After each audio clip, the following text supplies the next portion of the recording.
So I decided, since I have been posting a lot of information in regards to abortion, that, my posts are not to hurt those that have had abortions. I can't go into detail, but just know that abortion has struck home very intimately, very intimately. People that are very, very close to me have made decisions to have abortions, and I love them. I love them. This is not to, when I post things about abortion, it's not to hurt them. It's to, hopefully, if there's somebody else out there even considering an abortion, then maybe something I posted triggered something in their mind to say, no, I'm not going to do that. And for those of you that have had abortions, including the people that are very dear and very close to my heart, know that your baby is in heaven. Immediately, at the time of death, instantly with the Father. But unless you've repented of that decision to murder that baby, you stand condemned. But know that if you repent to God, wholeheartedly repent, and you are truly sorry for that abomination, instant forgiveness. He never remembers it again. You may have to go through a healing process, but He will heal you from that pain. He's faithful to do that. But this is why abortion is very close to my heart. Back before I got saved, at 23, when I was younger, 16-ish, I talked probably 3 of my closest friends into having abortions. And I personally watched the devastation to their lives. One of my dearest friends, after she had her abortion, we were just walking down a sidewalk in our neighborhood, and she literally lost it. She took hold of there was an iron fence on one of the properties we were walking by, and she literally collapsed. She was banging her head on the steel fence in mourning at what she had done. And that young lady, to this day, has never been able to bear a child. The other 2 that I talked into the abortion, I'm not sure where they ended up, but at that point, they were emotionally traumatized by the decision that they had made. I myself, prior to coming to Jesus Christ, became pregnant at the age of 19. And there was a friend of our family who knew people that knew people, and there was an OBGYN in my area that was doing abortions in his clinic, in his office, as an OBGYN. Nobody knew about it, but I knew about it because of the friend of the friend of the friend of the political people that my family knew. And I was 5 months pregnant, and I was this big, so I didn't even look pregnant. I was still going out wearing thong bikinis, and nobody knew I was pregnant unless I told them. And I thought I could fool a doctor because he only did abortions up to the 3rd month.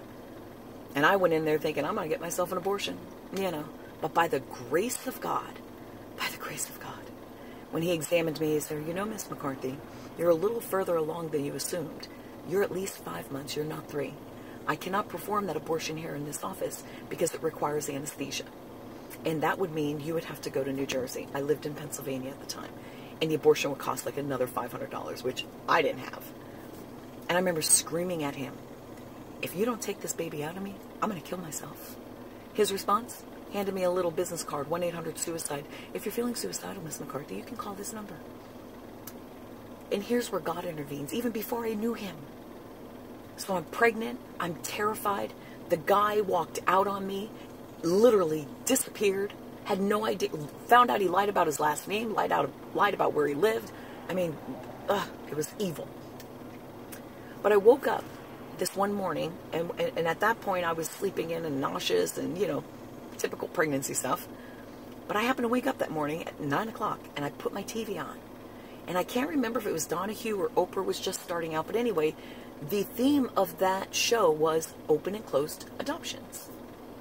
And I found out that day that I could have an open adoption. That a family would take care of me until I had my baby. And then I could choose the family. I could get to know this family. I could put stipulations in that I would like to at least have photos for the first year of his life, or contact for at least the first year of his life, or maybe his whole life, who knows? And I chose a beautiful, amazing couple, Mark and Angela. And they were from England, so they talked like this. And that family loved me and loved my child. And they put me someplace. I told them I have to be incognito. Nobody knows I'm pregnant. They put me up in an apartment. They paid for everything. They paid for my care, my clothes, my food. They paid for it all until the day that I gave my child to them. Am I going to say that that was easy? Absolutely not. It was the most difficult decision of my life. To this day, it still affects me. However, this family loved me enough. They gave me pictures up until the 5th month. Angela would call me every year just to touch base and give me a synopsis of Andrew's life. And I look back and I keep thinking, when I watched his life and got those pictures, I thought, oh my God, I almost snuffed him out. How evil that his life may have not been here. Wow. Wow. And if he sees this video, all I could say is, I'm so sorry. I bought the lie. I bought the lie that it was my choice, that you were an inconvenience. And you turned out to be so much more. You are amazing. You are so amazing. And I love you with every ounce of my being. Forgive me for buying the lie. So when I turned 23, I gave my life to Jesus Christ and became born again, where God's Spirit came and lived inside of me. Now, I had a knowledge of God. I knew that I belonged to Him in this sense. I had this knowing that He existed. But when His Spirit came inside of me, whole other ballgame. So if you're out there and you don't believe in God, and you think that Christians need to keep church out of the state and state out of the church and whatever else you believe in, let me tell you something.